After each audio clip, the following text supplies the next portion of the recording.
Dr. Kerr, I want to say something here. First of all, it sounds to me like you just encouraged everyone here to come in and show here how change our vote. As difficult as this was, I didn't encourage anybody. I'm not going to sit here and every time we make a vote and someone doesn't like it, come up to us.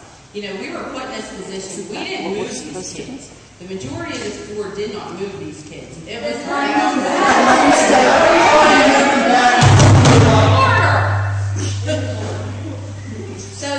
and the point is, Dr. Kerr, as far as your inconsistencies on Pine and Rayburn, I don't know what you're talking about, but I, for one, voted no on everyone that said sports, including Ed 6.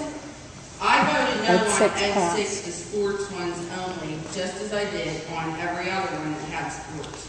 So I don't know where your inconsistencies are. Ed 6 passed.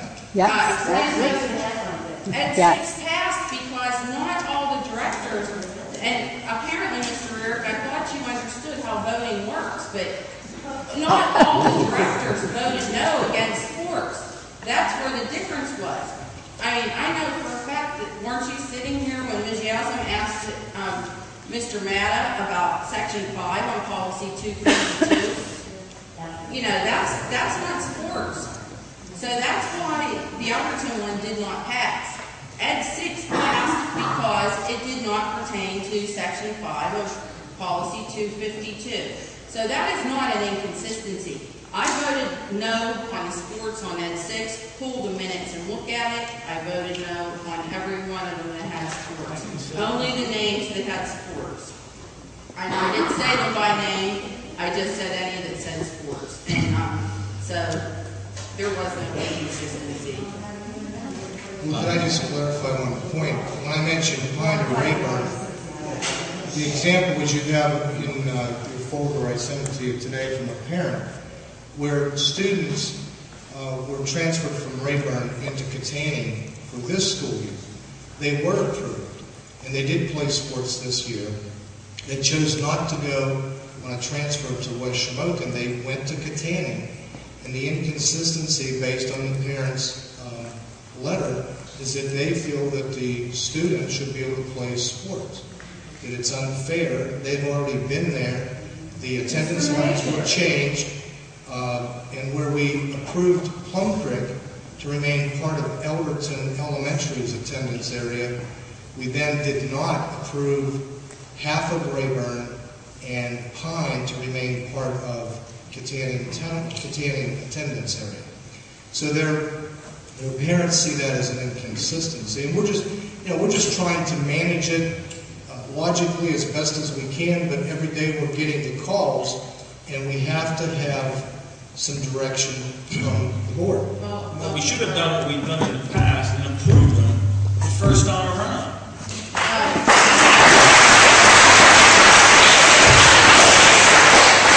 We never had sports as a reason, and Dr. Kerr, the difference between Plum and Rayburn and Pine, as far as the other issue with elementary, is that Plum Creek still remained part of the same attendance area. Rayburn and Pine, part of that would have changed into a different attendance area. That was the difference. They were all part of West Shamokin attendance area last year, and they were going back to the same attendance area they were in. Plum Creek was in the Elberton attendance area either way, so there's no inconsistency there either. So let's go back to the question. Are we going to consider, or have... I need to respond to Dr. Kerr. I gave him that courtesy, and I would like to have the courtesy to respond back. And then you can bring it up, Mr. Kerr, because you're just like a fine comment on it. Dr. Kerr, I think you can attest over my years of interacting with you at 12 years, especially when I was on the board as the board president.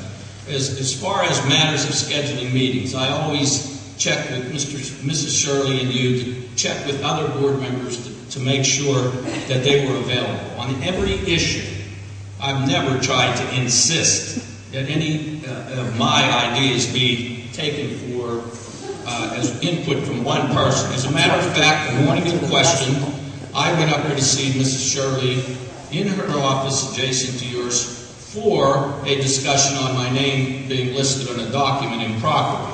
You are the one that held the document up and said, come into my office to see it. Okay? I told you the categories look fine. I said, but you don't have sports there because there's at least half of the requests are for sports. Okay? I said, you can do what you want to because even there are some people there who I know played sports, and on the document they put down that they left it blank, meaning they didn't play sports. And furthermore, why did I insist on it being a sports category anyhow, insisting when I was going to vote no on the resolution anyhow? Because I voted no on Ed 8 because they involved transfers from all Elderton people. So I didn't need to insist on something. I wouldn't do that in the first place. And second, I don't need to insist on something I wasn't going to vote for anyhow. Okay, Mr. No, public comments are done. Mr. Rearick, you said you had a comment at this time. I just want to go back to the original question that was, are we going to consider or look into revisiting the transfer request? Because I really think, I agree, that we do have some inconsistencies. We, in the past, have never denied them. And all of a sudden, we're denying some, we split it out, transfers were never split out that way. I mean, to me, it's crooked.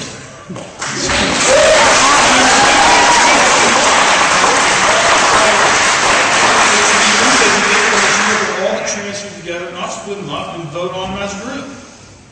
And they were in groups, and we picked them out. What we voted yes for and what we voted no for. For you to say this is crooked, you know, you didn't care about people's choice last year. You're only caring about it because you I find it very interesting that people I never saw at a board meeting before 2 months ago know so much about what happened in those board meetings. But I am going to say, you didn't care about people's choice a year ago, and you have ulterior motives for why you're doing this. And this is what we're going to do. We'll pull the board. It takes a 2/3 vote. We'll start with Ms. Yasmin. Do you want to re-vote on transfers? Mr. Monroe? Yes.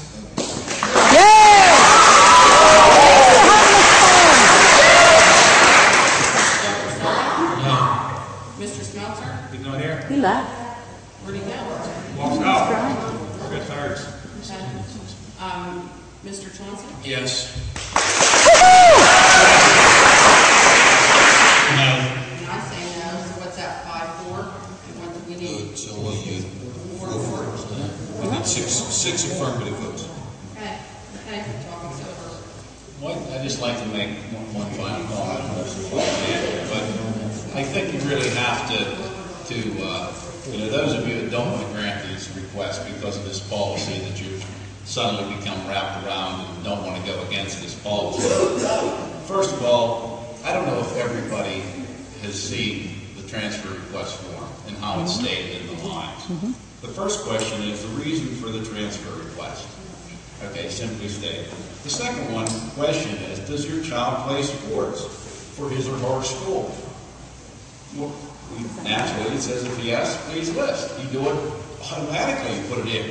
Is that the sole reason for the transfer? No. Ask yourself, and I'm not that involved in all the sports in the school district, but are there any teams that anybody feels that are stacked or that kids are transferred in order to have a superior team or the ultimate team?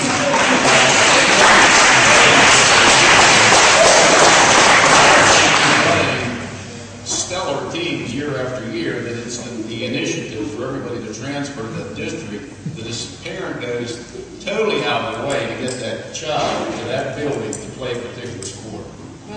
You give me some instances of that. You know, Mr. Close, that's because we never put out there that we voted on sports because we never did. And the topic is over last time. I'm not going back to it. And you know darn well that the paper that had all the list of names had under reason sports. And that's what was voted on. Now, this